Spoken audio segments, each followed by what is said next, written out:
Hi friends, నేను మీ భాస్కర్ మేకల. So మొత్తానికి nominations already first week nominations అయితే ఎవరెవరు ఉన్నారు ఏంటి అసలు మామూలు కాదు. ఎక్స్పెక్ట్ చేయని పేర్లు ఏమైనా ఉన్నాయంటే లేదు. ఓవరాల్గా Bigg Boss commoners versus celebrities లాగా ఎలా చేశారో అదే వర్కౌట్ చేశారు. నామినేషన్లో కూడా అదే ప్రాసెస్ను ఇంప్లిమెంట్ చేశారు. సో ఎక్కువ బెనిఫిట్స్ అయితే ఖచ్చితంగా కామనర్స్కి వేయడం అయితే జరిగింది. ఓవరాల్గా 9 మెంబర్స్ అయితే హౌస్లో 9 మెంబర్స్ నామినేషన్లో ఉన్నారు. ఫస్ట్ వీకే 9 మెంబర్స్ నామినేషన్స్ మామూలుగా లేదు. ఆల్మోస్ట్ ఇంకా ఎవరున్నారు ఏంటి అనేది కూడా క్లారిటీ అయిపోయినట్టే. సో కామనర్స్ అందరికి ఒక స్పెషల్ పవర్ ఇస్తాడు అండ్ సెలబ్రిటీస్ని ఒకరిని డైరెక్ట్గా నామినేట్ చేయమంటారు. అది క్లియర్గా అర్థమైపోతుంది. మన ప్రోమో చూడని వాళ్ళు ఉంటే ప్రోమో చూడండి, ఒక క్లారిటీ వచ్చేస్తుంది. సో ఓవరాల్గా ఈ వారం నామినేషన్లో మామూలుగా కాదు 9 మంది ఉన్నారు. అందులో ఆ 9 మంది ఎవరు ఏంటి అనేది క్లియర్గా మాట్లాడుకుందాం. అండ్ నామినేషన్ ప్రాసెస్ ఏంటనేది కూడా మాట్లాడదాం. సో అంతకంటే ముందు మీలో ఎవరైనా మన ఛానల్ ఫస్ట్ టైం చూసినట్లయితే సబ్స్క్రైబ్ చేసుకోండి. ఖచ్చితంగా ఒక లైక్ వేసుకొని వీడియో ఎండ్ వరకు చూసే ప్రయత్నం అయితే చేయండి. సో నామినేషన్ ప్రాసెస్ ఏంటి అని అంటే హ్యామర్తో ఒకటి బ్రేక్ చేయాలి అనమాట. సో హ్యామర్ మధ్యలో పెడతారు. ఒక 2 కంటెస్టెంట్స్ని ఇచ్చేసి బజర్ వచ్చినప్పుడు పరిగెట్టుకుంటూ వెళ్ళి హ్యామర్ తీసుకొని అది బ్రేక్ చేయాలన్నమాట. గ్లాస్ బ్రేక్ లెక్క ఒక టై బ్రేక్ ఏదో ఇస్తున్నారు.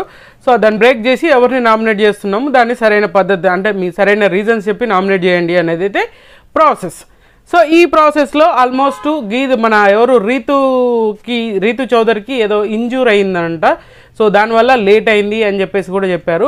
బట్ ఇప్పటికైతే అంత సాల్వ్ అయిపోయింది. రీతు చౌదరికి చిన్న ఇంజూర్ అయితే అయింది అని అంట. సో ఓవరాల్గా ఇది కామనర్స్ వర్సెస్ సెలబ్రిటీస్ లాగా మారిపోతుంది. అంటే మార్చడానికి ట్రై చేస్తున్నారు. బట్ వెరీ బోరింగ్ అంట. పెద్దగా హైప్ క్రియేట్ చేసేంత సిచ్యువేషన్ ఏం లేదంట. అయినా కూడా నామినేషన్లో ఎవరు ఉన్నారని తెలుసుకోవాలి కదా మీరు కూడా. సో నామినేషన్లో ఫస్ట్ కంటెస్టెంట్ ఫస్ట్గా నామినేట్ అయింది అని ఆర్డర్స్ ఏం లేవు. డైరెక్ట్గా నేమ్స్ అయితే చెప్పేస్తాను. అండ్ డైరెక్ట్గా సంజనాని అయితే నామినేట్ చేస్తారు. కామనర్స్కి స్పెషల్ పవర్ ఇస్తే అందరూ కలిసి ఒకరిని నామినేట్ చేయండి అన్నప్పుడు సో అందరూ ఒపీనియన్ తీసుకొని సంజన గారిని నామినేట్ చేస్తారు. నామినేషన్ ఏంటి అని అంటే వీళ్ళు చెప్పిన రీజన్స్, మీ వల్ల అనవసరంగా గొడవలు అవుతున్నాయి అని చెప్పేసి మనీష్ ఆల్రెడీ ప్రోమోలో చూపించినట్టుగానే గొడవలు అవుతున్నాయి, మీరు అనవసరంగా మీ ఒక్కరి వల్ల అందరినీ తిట్టాల్సి వస్తుంది, అందరితో గొడవలు అవ్వాల్సి వస్తుంది అని చెప్పేసి అన్నప్పుడు నా వల్లనా కాదు అని అంటది. అండ్ ప్రియా వచ్చేసి బ్యాక్ బిచ్చింగ్ చేస్తుంది అని చెప్పేసి మాట్లాడడం ఇది సంజన గారు డిఫెండ్ చేసుకుంటున్నారు. బట్ అయినా కూడా వీళ్ళ పాయింట్స్ వీళ్ళు చెప్పడానికి చాలా స్ట్రాంగ్గానే చెప్పారు. ఏదో చెప్తున్నామని కాకుండా కొంతవరకు కామనర్స్ కామన్ సెన్స్తో ఆలోచిస్తున్నారంటే ఆలోచించినట్టే అనుకోవచ్చు. సో ఫస్ట్గా సంజనాని తీసేయండి. సంజనాని డైరెక్ట్గా ప్రోమోలో చూస్తేనే సంజనాని నామినేట్ చేశారు అనేది క్లియర్గా అర్థమవుతుంది కామనర్స్ అందరు కలిసి. సో ఇంకా నెక్స్ట్ ఎవరు అంటే సంజన తర్వాత తనుజ గారు. సో తనుజ కూడా నామినేషన్లోకి వచ్చింది. సో చూడాలి ఈసారి ఓట్ బ్యాంక్ ఎవరికి ఎక్కువ ఉంది అంటే నాకెందుకో ఈ కామనర్స్ అందరినీ తీసుకెళ్ళి సేఫ్ జోన్లో పెట్టడానికి. ఎందుకనంటే ఆల్రెడీ వీళ్ళకు ఫ్రీ ఎగ్జిస్టింగ్ ఓటింగ్ అనేది ఉంది కదా. ఆల్రెడీ అగ్ని పరీక్ష త్రూ వీళ్ళకి ఓటింగ్ అనేది కొంత ఫ్యాన్ బేస్ అయితే ఉంది, కొంత ఓటింగ్ అనేది బిల్డ్ అయింది కాబట్టి. సో ఈసారి బిగ్ బాస్ ఏమన్నా వీళ్ళకి ప్లాన్ ఇచ్చారా అనిపించింది. సో తనుజ గారు సెకండ్ నామినేషన్. అండ్ తర్వాత వచ్చేసరికి అండ్ థర్డ్ వన్ వచ్చేసరికి సృష్టి. సో సృష్టి వర్మ కూడా నామినేషన్. అండ్ తర్వాత వచ్చేసరికి మాత్రం మన ఫ్లోరా షైని గారు. సో ఆశా షైని, ఫ్లోరా షైని గారు కూడా నామినేషన్లోకి వచ్చేసారు. సో ఇక్కడ ఏంటంటే నేను ఒక తమ్మునేలు పెట్టాను కదా మీకు, అంటే కామనర్స్ ప్లాన్ బిస్కెట్ అయింది అని చెప్పేసి. వీళ్ళందరూ ఆల్రెడీ హౌస్లో మాట్లాడుకుంది, కామనర్స్ అందరూ కలిసి హౌస్లో మాట్లాడుకుంది ఏంటి అని అంటే బర్నీ గారిని ఎలాగైనా నామినేట్ చేద్దాం, ఆయనకి ఇంట్రెస్టే లేదు. ఎందుకంటే అంత డ్రామా చేసి ఆ చైన్ కోసం అంతా అది చేశారు, కావాల్సుకొని చేశారు, ఆయనకి ఇంట్రెస్ట్ లేదు, పోయిన పెద్ద ప్రాబ్లం లేదు, వెళ్ళిపోతాను అన్నారు కదా స్టేజ్ మీదనే. ఆ కాన్సెప్ట్లో బర్నీ గారిని టార్గెట్ చేసినట్టుగా అనిపించింది. అందరూ బర్నీ గారి చుట్టే తిరుగుతున్నట్టుగా, బర్నీని ఖచ్చితంగా పంపించేస్తే మనకి ఇంకా ఏ లొల్లి ఉండదు, అందరినీ ఆడుకోవచ్చు అనే రేంజ్లో ఆలోచిస్తున్నట్టున్నారు.